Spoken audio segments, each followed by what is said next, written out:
I'm not going to try to talk about this in any way that's just not real.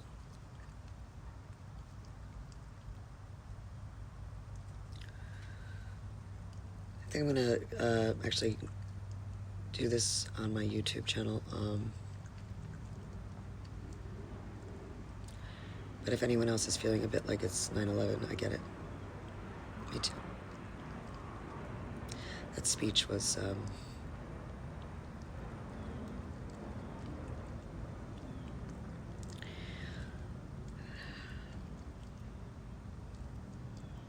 since there's somebody in here for you, how about a palate cleanser? Because you matter. So, I'll share with you a Rosetta poem. Oops, Maxine. Sorry. A poem that I wrote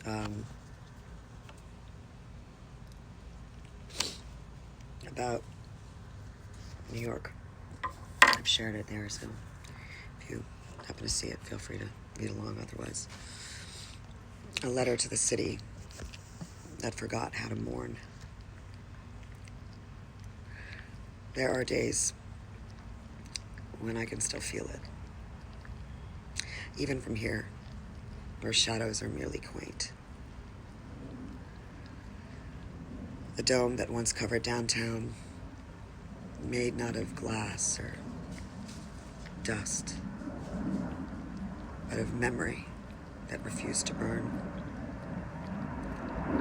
It wasn't heaven that descended that day, when memory met matter, and 20 years later, the air changed. It was something humbler. The ache of people remembering each other, even for an instant, is sacred. It still hums beneath the pavement. Some nights, if you walk slowly enough, you can still feel it breathing through your shoes. See it winding around streetlights, charting the imprint of the saffron gates through Central Park. There are fewer of us now who hear it. Few who still see the fabric of mercy blowing through February wind, bringing life to the dark of the broken, to the dark or the broken, with a promise whispered through eyes and air. This is home. The stream feels narrow now, a trickle through rock that once was river, but it's there. The same water that feeds the Hudson feeds Tzfat, that winds between granite walls and taught the mystics to whisper instead of shout on the mountaintop. They went there to make space for awe when the world forgot how to listen. Maybe we're being called to do the same, to keep the time, to tend the current, to widen the stream again. I tell myself, the dust remembers, the sparks remember, and those who feel both the loss and the light are never as alone as they think.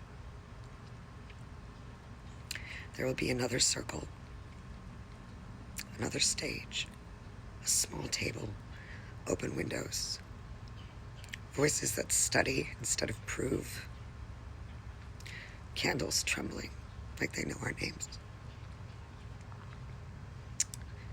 New York was never meant to be perfect, only divinely human.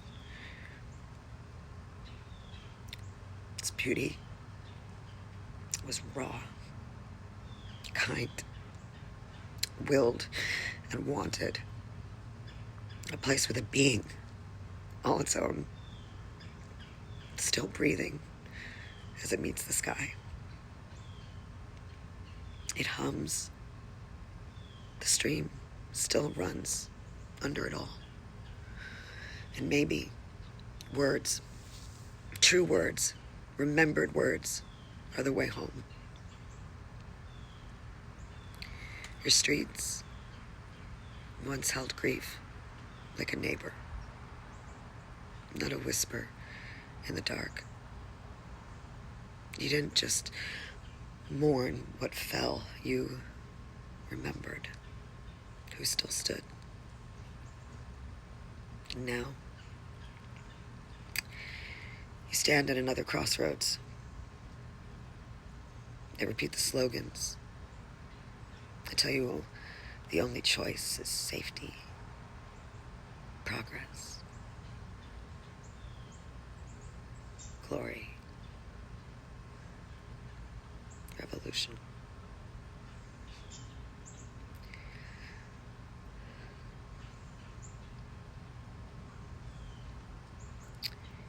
Yet, in the hum, in the gaze of another, you remember. In the crook of their mouth, you remember. You know the cost when spectacle replaces sanctuary. You, who once looked through skyscraper gaps and felt the sky was still yours. You remember how to mourn again. Not because grief is the goal, but because it's the memory of love traded for slogans. Grief recognized and shared was the magic that turned the unimaginable into the indescribable, and then into the indestructible. It remains between New York's people. In one look, the truth. It cannot be bought. New York is not for sale. It's not a soundstage. It is home. It loves and is loved in return. Our heroes were never the ones who built perfection or flaunted power for prestige. Their aim was simpler: to live up to what grounded us all, imperfect and alive and real. Our heroes share a pulse with a city that loved too much to pretend it was invincible. They knew something cracked and can't be undone, but also that something will hold. Perhaps if enough of us remember them, remember us, the dome that once covered will rise again. Not as a bell jar, but as a chorus across time.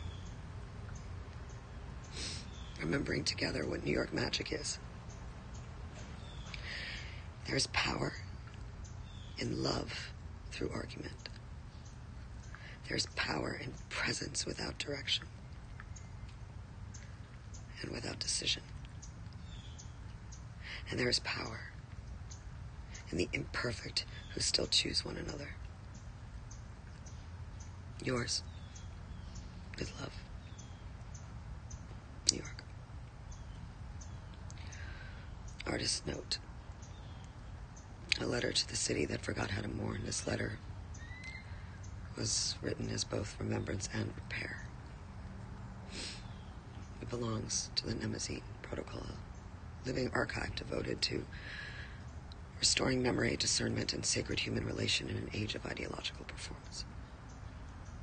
The city addressed is New York, but it could be any place that once knew how to feel. the morning. Sorry. Excuse me.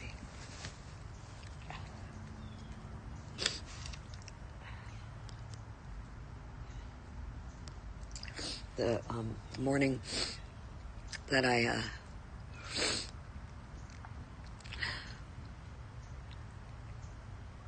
the morning I speak of is not nostalgia. It's the pulse of recognition that binds people together before slogans, before spectacle, before fear divides them into camps. In the language of the protocol, this is a work of romantic surrealism, truth spoken through beauty, memory, carried through dream. It stands against soap realism, the mechanized faith that demands unity at the cost of conscience. When we forget how to mourn, we also forget how to love. And when a city forgets how to love, it becomes a stage for ideology instead of a home for souls. This letter is my offering to reverse that amnesia. To remember the hum beneath the pavement, the mercy that once blew through a February wind. And the truth that mourning was never our weakness. It was how we knew we were still alive.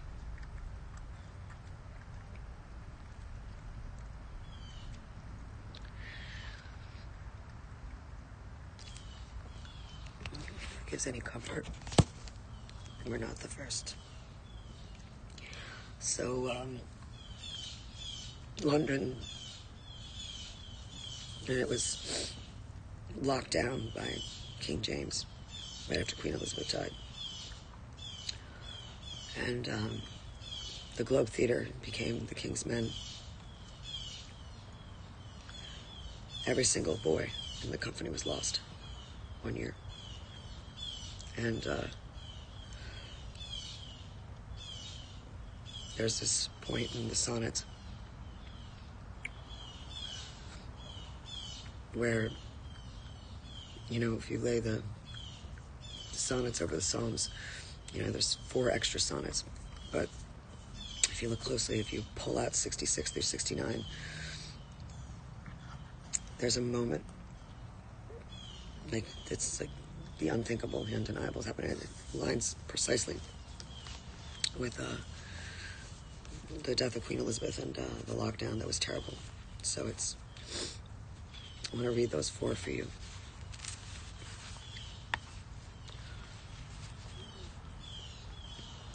Is poetic memory and cipher.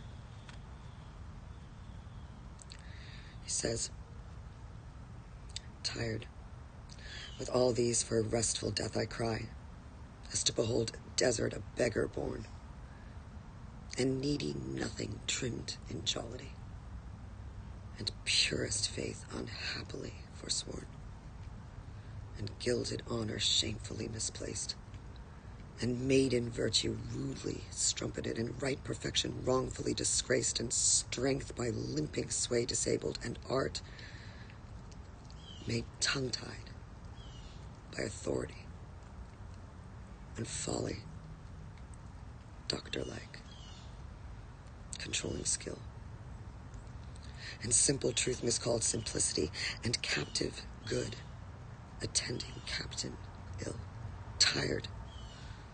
With all these, from these would I be gone, save that to die. I leave my love alone. 67. Wherefore with infection should he live? And with his presence, grace, and piety, that sin by him advantage should achieve and lace itself with his society. Why should false painting imitate his cheek, and steal dead seeing of his living hue? Why should poor beauty indirectly seek roses of shadow, since his rose is true? Why should he live Now, nature, bankrupt is, beggared of blood to blush through lively veins. For she hath no a checker now but his, proud of many lives upon his gains. Oh, him she stores to show what wealth she had in days long since, before these last so bad. 68. Thus is his cheek the map of days outworn, when beauty lived and died as flowers do now, before these bastard signs of fair were born, or durst inhabit on a living brow, before the golden tresses of the dead, the right of sepulchres were shorn away, to live a second life on second head. Ere beauty's dead fleece made another gay. In him, those holy antique hours are seen, without all ornament itself and true, making no summer of another's green, robbing no old to dress his beauty new. In him, as for a map, doth nature store, to show false art what beauty was of yore. 69. Those parts of thee that the world's eye doth view want nothing that the thought of hearts can mend. All tongues, the voice of souls, give thee that do, uttering bare truth, even so as foes commend. Thy outward thus with outward praise is crowned. But those same tongues that give thee so thine own in other accents do this praise confound, by seeing farther than the eye hath shown. They look into the beauty of thy mind, and that in guess they measure by thy deeds, then churls their thoughts, although their eyes were kind. To thy fair flower add the rank smell of meats. But why? Thy odor matcheth not thy show. The soil is this, that thou dost common grow.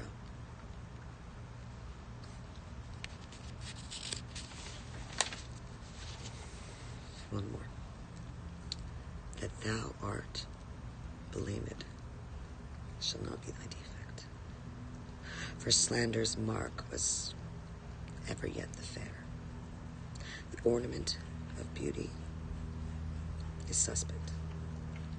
A crow that flies in heaven's sweetest air, so thou be good. Slander doth but approve thy worth the greater. Being wooed of time, for canker vice the sweetest buds doth love, and thou presentest a pure, unstained as prime.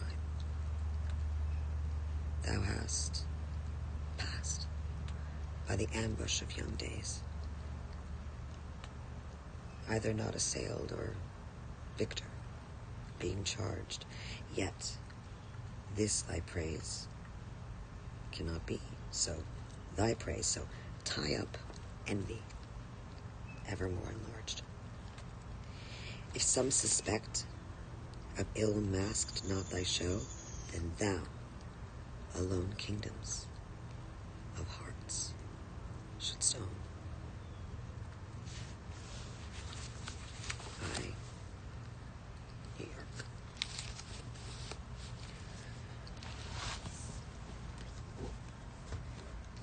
And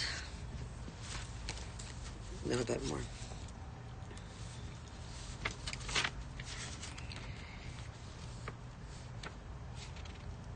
Eugenie Ionescu from Paris.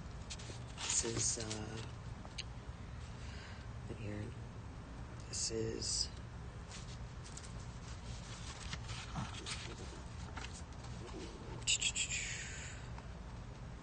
around 1940, I think, through 45.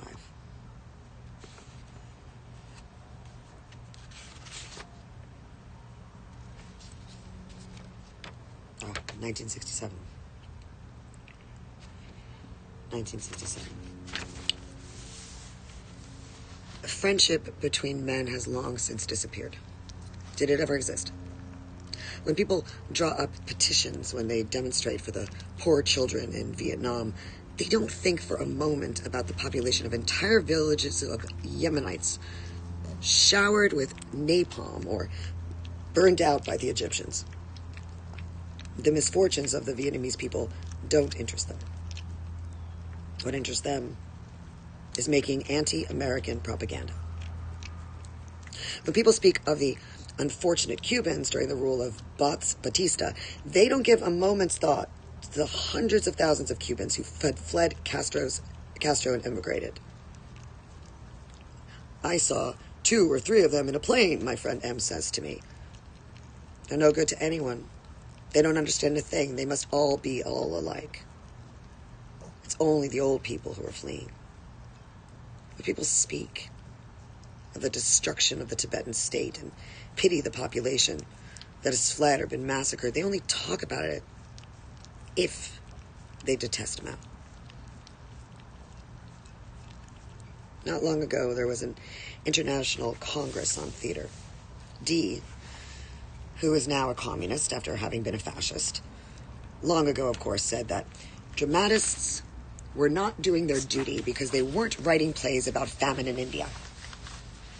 Someone in the audience got to his feet and said that those who were starving in India didn't need plays, but shipments of bread. D turned red with anger. It wasn't bread they really needed, according to him, but rather to be fed pro-communist propaganda. Peter Weiss wrote a whole play on the Nazi executioners put on trial at Nuremberg at the moment when the Egyptians were preparing to massacre the Jews. In saying so, stating so, talking of a holy war, and being seen and heard doing so by all the humanists in the West, Peter Weiss made no public protest against the genocide that was being planned, that still is being planned against Israel. There is something that troubles me even more. Huckuth wrote a famous play against Pope Pius XII, whom he accused of being pro-Nazi, whom he accused not of being pro-Nazi, but of being anti-Nazi in too cowardly, too wishy-washy a way, and of not having protested against the murder of the Jews. There's something more curious still. At the moment when Paul VI was attempting to reconcile all parties with Israel, at the moment when he was trying to calm people, not a word from Hukuth appeared in the press. Hukuth, however, did something else. He wrote a play against Churchill, who, for his part, at least, could not be accused of not having done his best to defeat Nazism. His attitude seems to me to be revealing. A few days before the war, in the Middle East, there were many names among the signatories of the German manifestos against the genocide of Israel that was being planned. But neither the name of Peter Weiss nor of Hukuth appeared on any of them. But has there been any protest against the mass murder of the Sudanese in the south? Black or Christian by Egyptian Muslims? This populace was really of no interest to anyone. When the French and the Algerians were killing each other, the democratic press was full of humanitarian protests against the tortures inflicted by the Algerians by the French. There was a great deal of talk about the case of Alig, who was tortured by the French police. But not a word was said about his book when he began to write about the way the Algerian police behaved. Immediately after the Algerian War, there was one of those worst earthquakes ever in Morocco. Not everyone could be rescued. Hundreds of dead and hundreds still living were buried under the ruins, and the authorities covered over with bulldozers in order to prevent a possible epidemic.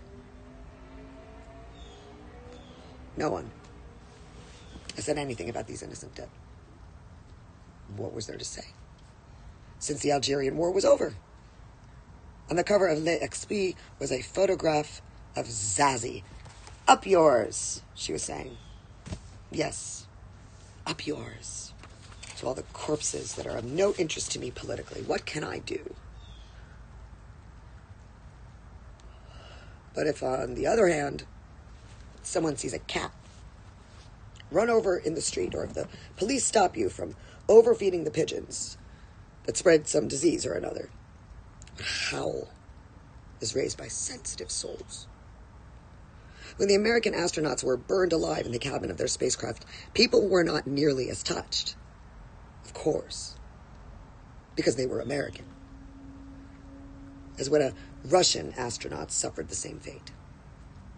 And infinitely less touched than when a female cat or a monkey was shot into space before men were.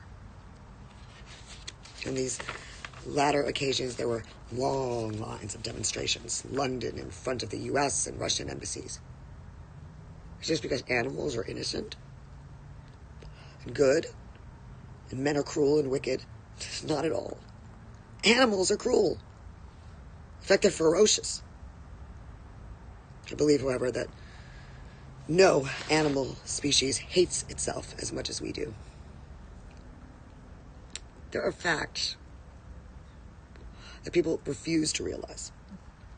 In Greece, the new extreme right regime not only imposes censorship and puts people in prison, it also causes spontaneous, indignant passerby to slash miniskirts in the street and takes men's beards to a barbershop by force.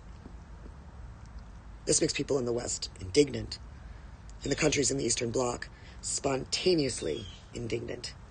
Passerbys also slash miniskirts and shave men with beards. It's no use to mention this to people who have just shown how indignant they were at the excesses or the instances of brutality on the part of the Greek authorities. The same brutality in the countries in the Eastern Bloc hasn't had any effect on them. They have not reacted. Socialist beard wearers, however, had logic on their side. They said, listen, Marx had a beard.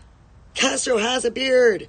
Yes, the police answered, never being at loss in an argument, but they wore beards in a society that was illegal. Since old illegality has become legal, beards are no longer legal. There is other more serious testimony. Let us say no more of all the people who flee, who are killed trying to get over the Berlin Wall. But does anybody pay attention to Ginsburg's book on the Soviet death camps, which existed not only under Stalin, but still exist, since Siovsky and Daniel are locked up in them? Or to Stalin's daughter, her escape and the story she has told? And will what I say myself be heard? As a matter of fact, I realize how ridiculous and naive I'm being. Everybody knows the things that I'm saying, and they say nothing about what they know, because that's what they want. What's needed is for everything to go badly. If only humanity could be destroyed faster. That's what people want. For centuries, humanity lived either amid tyranny or amid disorder. I prefer disorder to tyranny. The revolution managed to combine disorder and tyranny. The world is led by mad leaders. The Russian leaders, for example, France is led by a general who now has but one pleasure, doing whatever he feels like, even if it's not a good thing. In China, there's Mao's paranoia, the mad folly of a bloody island that is transmitted to dazed hordes that are ready for anything. China proclaims that it prefers the destruction of the world to a European or an American peace. Let the whole world perish, China included. If China doesn't manage to dominate the whole world, this is exactly what Hitler said in Germany.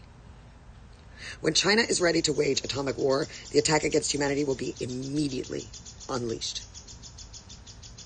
The blindness of the people in the West was a painful surprise to me. This no longer astonishes me. It frightens me.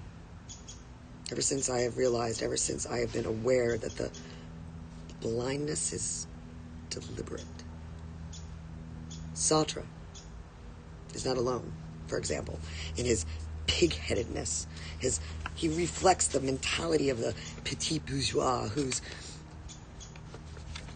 feelings have been corrupted and whose minds, of course, have been corrupted too. The petit bourgeois who is a revolutionary out of self-hatred, out of hatred for others who are petit bourgeois. A fear of revolutionaries as well, blindness, deceit, bad faith. French intellectuals of this sort are hated and scorned by all really progressist intellectuals in the East, where tyranny reigns.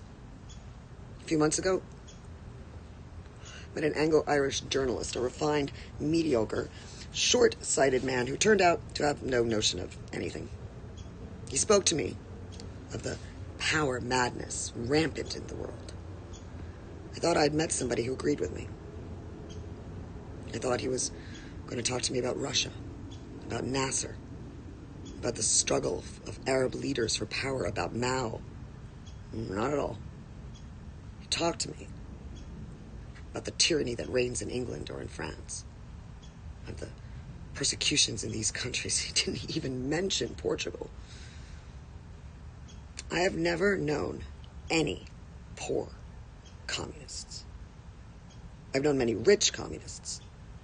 Artists, theatrical directors, rich producers, bourgeois of the 16th arrondissement in Paris, and even a few millionaires. Have we a way of being protected from all sides, no matter what happens? It's quite true. It's exactly as the old Jews said it was. Man is wicked by nature. We don't like ourselves. That's what it is. Otherwise, matters would be easily arranged. No one would exploit anyone. We would all make concessions to each other. Everybody would like serving everybody else. There would be neither servants nor masters. People would cooperate, but it so happens that there are only masters who are scornful of their servants, servants detesting their masters, and no social organization has ever changed this state of affairs in the slightest. The man who loves others is mad. The supreme hypocrisy is that people don't want to admit that this is true. Hypocrisy consists of excuses, the smile of humanism. Hypocrisy consists of all this being done in the name of justice. People no longer dare to say, all this is being done in the name of charity. There will be no more day. There will be no more night. There will be no more dawn. There will be no more twilight. There will be no more time. There will be no more space. And that little being that I saw suffering, that I saw faint, that I saw love, will be no more. This saddens me more than the destruction of everything. Around 1940, 27 years earlier, the police are rhinoceroses. The judges are rhinoceroses. You are the only man among the rhinoceroses. The rhinoceroses wonder how the world could have been led by men. You yourself wonder, is it true that the world was led by men? What can be done to win France back? You can still make oneself understood on this issue at least. You have the impression, in the end, this very desire is a guilty one. It is something of a sin, not to be a rhinoceros. But rhinoceroses fight each other. Hundreds of thousands of rhinoceroses pour in from the north, from the east, from the west. All armies are armies of rhinoceroses. All soldiers of just causes are rhinoceroses. All holy wars are the doing of rhinoceroses. Justice is the doing of rhinoceroses. Revolutions are the doing of rhinoceroses. It is as if I found myself in another time and space and another planet. Here is a rhinoceros slogan, a slogan of the new man that a man can't understand. Everything for the state. Everything for the nation. Everything for the race. This seems monstrous to me. Obviously, what I will admit is this. Everything for God. If one is a believer, or if not, everything for man, for men, for the joy of man, for the perfecting of man. How can anyone be for a state, which is only an administrative machine? It's not a man. It's not God. It's not an angel. It's not even an idea. A myth. It's an abstraction. Or rather, it is a justice machine. But for rhinoceroses, the state has become God. How is that possible? What can they have put into this void? How is that possible? What could they have filled it up with? What could they have projected into it? People didn't have any use for God because God alienates you. And then all of a sudden, they've made the state a God in order to be alienated. You could speak to God personally, whether he existed or not. You spoke to him and he answered, or at least you believed that he answered. He was chased away. The Messiah was behind the door, but no one would open it. But above all, it was this personal reality, a true one or an imaginary one, of the existence of God that was essential, living, comforting. But if God is only myself, even if he is only my projection, even if, when I speak to him, if it is as if I am speaking to myself in front of my mirror, this gives me a concrete image. It does not alienate, but rather affirms or confirms my existence, my personality. But what is the state? How can one project oneself into the state? And what is the nation? And what is society? Abstractions. Depersonalizing ones, not existential ones, stinking ones, supremely alienating ones. Humanity does not exist. There are men. Society does not exist. There are friends. It's not the same thing for a rhinoceros. For me, his state is a phantom. For him, it is the concrete person who is a phantom. Parenthetical, 1967, when I wrote this, I was talking about the fascist mentality and the Iron Guards and their collectivism. Today, this would apply to Marxists and Marxist societies. And parenthetical. The new man can live in the impersonal. He has given up his person. God can be conceived only as a person. Men are persons. If one gives oneself to a nation, the nation, society, or God, there's no one left.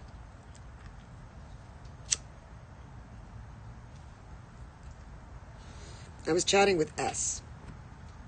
We were talking quietly, then we discussed politics. He's anti-Nazi, of course, and anti-Iron Guard. Nonetheless, he says, the Iron Guards are not right. They're not right on all points. However, you must admit, I'm not anti-Semite. I'm not an anti-Semite. You must admit that the Jews, too, etc., You know that I'm against the Iron Guards. However, they call for moral and spiritual values, which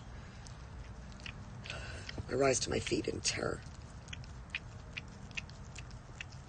It's the way they all begin. I admit certain things with complete objectivity. You must discuss things with them reasonably and objectively. In reality, they give in a little to the right, to the left, without realizing it. They make concessions.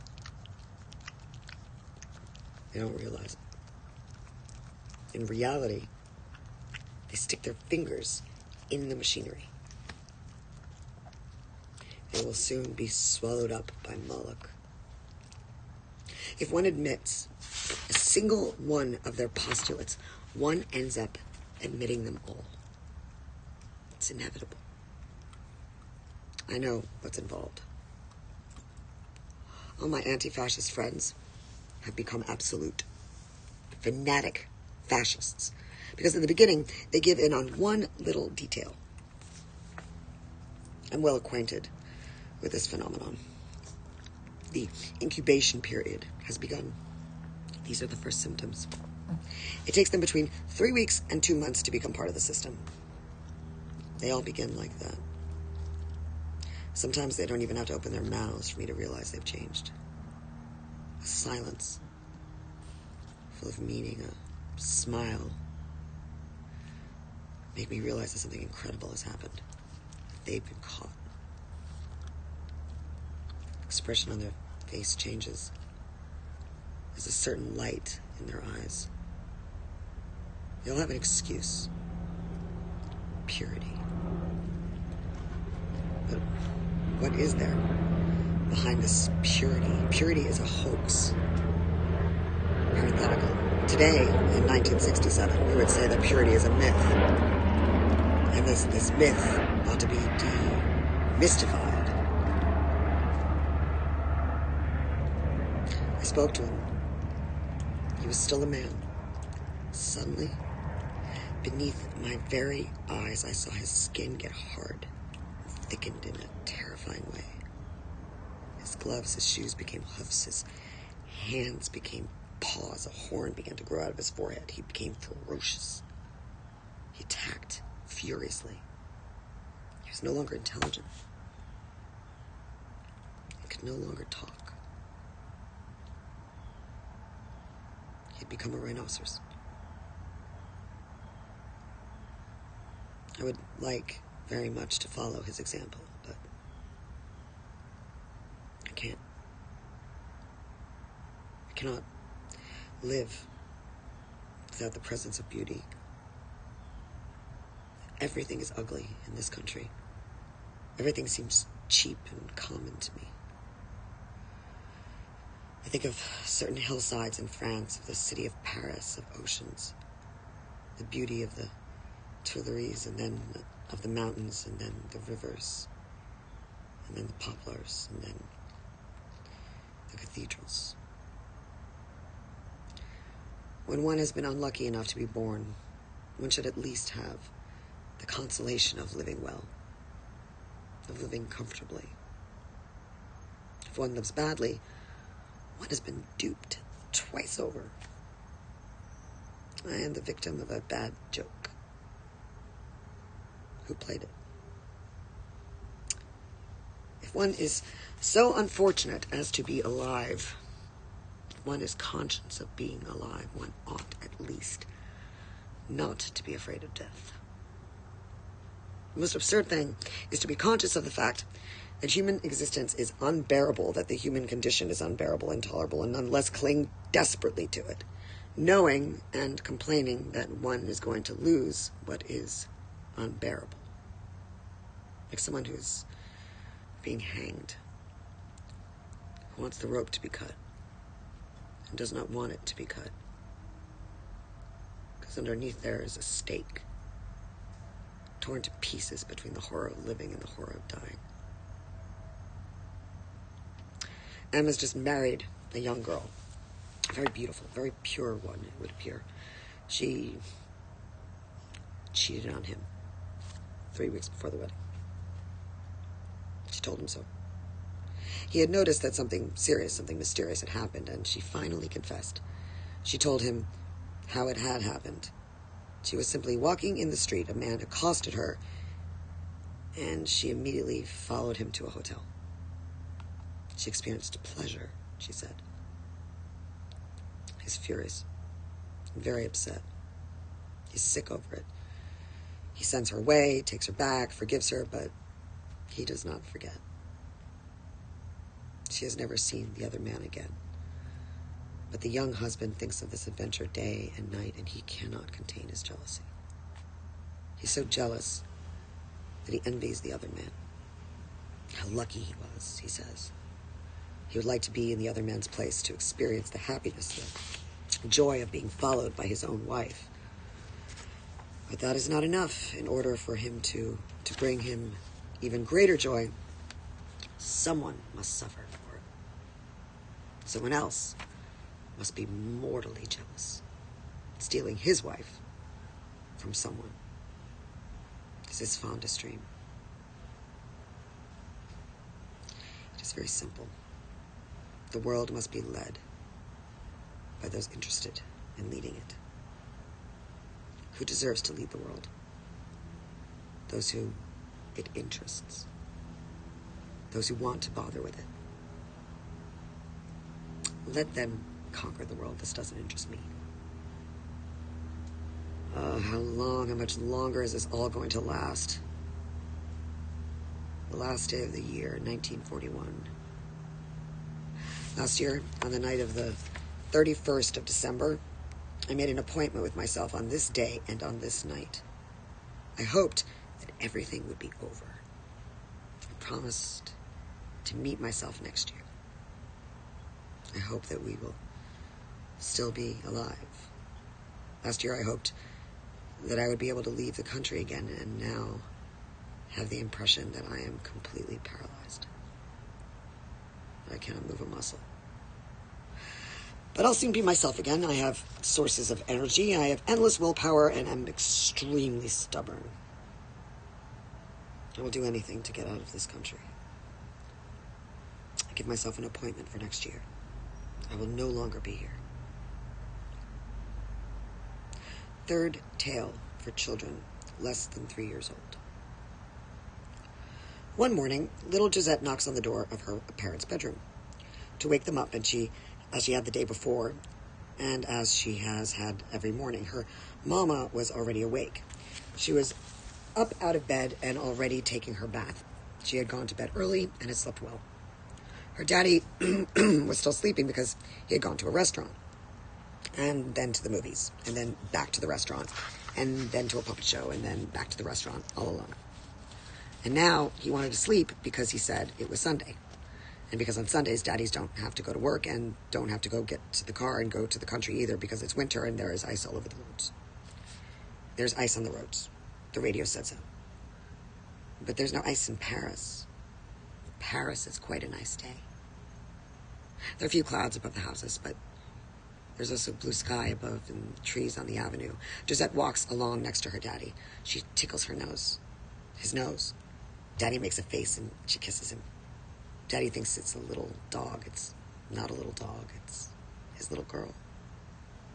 Tell me a story, Gisette says to her daddy. So daddy begins a story. A story about you and me, Gisette says. And daddy tells a story about Gisette and her daddy. Here's daddy's story. He says to Gisette, we're going to have a ride in an airplane, and I'm going to put your socks on you, and your panties and your little skirt and your flannel undervest and your little pink sweater. No, not that one. Well then, this one, the white one. Yes, the white one. I'm going to put your white sweater on you, then I'm going to put your little coat, your little gloves on you. Oh, you've forgotten your boots. I'm going to put your little hat on you. I'm going to get you out of bed, get dressed, and take you by the hand. You'll see. We're going to knock on the bathroom door. Mama will say, where are you going, dears? I'm going for a ride in an airplane with Daddy. Have a good time, dears. Be good. Be careful. If you're going in an airplane, you have to see to it that Gisette doesn't lean out the window. It's dangerous. She might fall into the Seine or on a neighbor's lady's roof and hurt her little bottom and get a big bump on her forehead. Goodbye, Mama. Goodbye, Mama. We're going to go to the end of the corridor and then turn on the right. The corridor isn't dark there. It gets light through the windows and the living room on the left. And we'll come to the kitchen where Jacqueline is fixing lunch, and we'll say to her, goodbye, Jacqueline. Goodbye, Jacqueline. Jacqueline will say, where are you going, sir? Where are you going with your daddy, Gisette? We're going for a ride. We're going to go up in an airplane. We're going to go up into the sky. Jacqueline will say, watch Josette. When you get up there, sir, she mustn't lean out the window. It's dangerous. She might fall. She might get a bump on her forehead if she falls on the neighbor's roof, or she might get caught on the branches of a tree by the bottom of her panties. We'd have to go and get her with a ladder. No, I'll be very careful. Then Daddy says, I'll take the key and open the door. You'll put the keys in the keyhole. I open the door. I close the door. I don't slam the door. I close the door gently. I get in the elevator with you. I press the button. No, I'll press the button. Take me in your arms because I'm too little. I take you in my arms. You press the button. The elevator goes down so it can go back up later on. We go down to the ground floor. We get out on the elevator. There's the concierge outside with her office sweeping. Good morning, madame. And then the concierge says, good morning, sir. Good morning, darling. Oh, how pretty she is in the morning with her pretty little coat, her pretty little shoes, her pretty little gloves. Oh, what little hands she has. And my hat. The concierge says, where are you going all dressed up like that? Are you going for a walk? For a ride on an airplane. Then the concierge says to us, you must be careful. You mustn't let your little girl lean out the window of the airplane, sir, because she might fall and hurt my little bottom on the neighbor's roof or get a big bump on my forehead or on your nose. So when the concierge says to us, have a good time, we go out onto the street. We meet Mihu's mama and go by the butcher shop with the calves' heads. I don't want to look. Bad butcher. Yes. If the butcher kills any more calves, I'm going to kill the butcher. We reach the corner of the street. We go across the street. Be careful of the cars. We go around another street and come to the bus stop. Here's the bus. We take it. It stops and goes. Stops and goes. And here we are at the airport. We take the airplane and it goes up and up and up like my hand. It goes up and up. We look through the window. We mustn't lean out. Don't be afraid. I'm holding you. See the streets down there? There's our house. You could see the neighbor's house. I don't want to fall on his roof. You could see the street. The cars down there, they're all very small. You could see the people in the streets. They're very small. And you could see the Porte de Saint-Cloud and the Bois de Vincennes, the zoo with the animals. Hello there, animals. See the lion. Listen, he's going, rrr, rrr. And Daddy shows what the lion does with his claws and growls fiercely. Rrr. No, don't do that. You aren't a lion, are you? You're a daddy. You're not a lion. No, I'm not a lion. I'm a daddy. I'm just pretending to show you. No, don't do it anymore. And then the plane goes up, and it goes up and up and up. And you can see the countryside. Mills. Yes, you can see the mill at La Champlain, and there's in Marie in the farmland. The ducks. The river. The fish swimming in the water. You mustn't eat fish. No, you don't eat nice fish, only bad fish. The bad fish eat the nice fish. So, you have to eat the bad fish. Not the nice fish. No, not the nice ones. Only the bad ones. And then you can see Papa Robert in the meadows, and Papa Robert's little girl. She's a bad girl. She got my dress dirty with her dirty shoes. And now you can see the mayor's castle and the church with the tower. Ding dong, ding dong. And then you could see the priest at the very top of the tower. Careful, he's going to fall. No, he's hanging to a rope. He came up onto the tower to wave to us with his handkerchief. The mayor and the mayor's wife and the priest's wife are on their tower too. That's not true. No, that's not true. The priest doesn't have a wife. And now we're going higher and higher and higher. Now we're in the clouds. And then above the clouds, and the sky gets bluer and bluer, and now there's only the blue sky. And then down below, there's the earth like a ball. And now we're on the moon. We're walking on the moon. We're hungry. We're going to eat a piece of the moon. I'm gonna eat a piece of the moon. It's good. It's really good. And Josette gives her daddy a piece of the moon. They both eat a piece of the moon. It's good. It's melon. Let's put some sugar on it. Just for you, not for me. I have diabetes. Don't eat the whole moon up. We must leave some for other people. Never mind. It'll grow again. Now we take the airplane and go higher and higher. Higher and higher. We've reached the sun. We'll take a walk on the sun. It's hot. It's always summer on the sun. Yeah, it's hot. Very hot. Take your handkerchief and wipe your forehead. Come on. We'll go back down in the airplane. My goodness. Where's the airplane? It's melted. Never mind. We'll walk down. Let's hurry. We're a long way from home. We have to get home by dinner time or else Mama will scold us. We're nice and warm here on the sun. Everything is warm. But if we're late for dinner, dinner will be cold. Just then Mama comes into the room. Come on, get out of the bed and get dressed. And Mama says to Daddy, you're going to ruin her mind with your silly stories.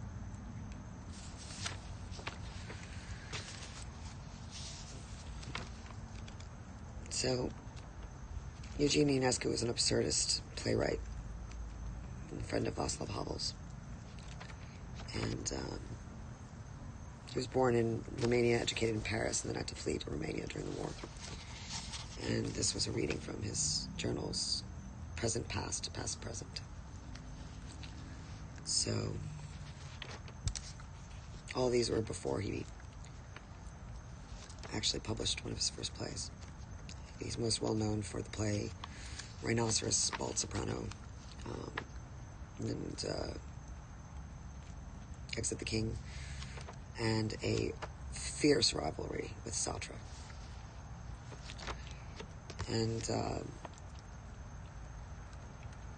he died in 1994. But I thought I would remind a little bit about art. So I'll leave you with Sonnet 30. When to the sessions of sweet silent thought, I summon up remembrance of things past. I sigh the lack of many a thing I sought, and with old woes new well my dear times waste. Then can I drown an eye, unused to flow from precious friends hid in death's stateless night, and weep afresh love's long since cancelled woe, and worry afresh many a vanished sight. Then can I grieve at grievances forgone, and heavily from woe to woe tell o'er the sad account of forebemoaned moan which I knew pay, as if not paid before. But for a while I think on thee, dear friend. Give faint. All losses are restored, and sorrows end.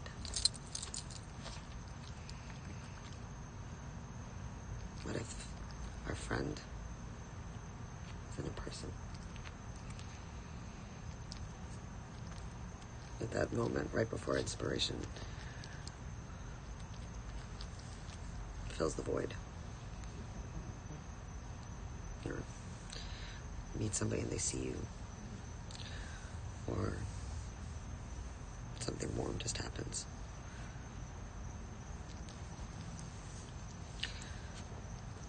With love, New York and America. I hope you enjoyed this palette condenser of that. If you were unlucky enough to hear that ridiculous speech. It was awful, wasn't it awful, Maxine? What did you think of that speech?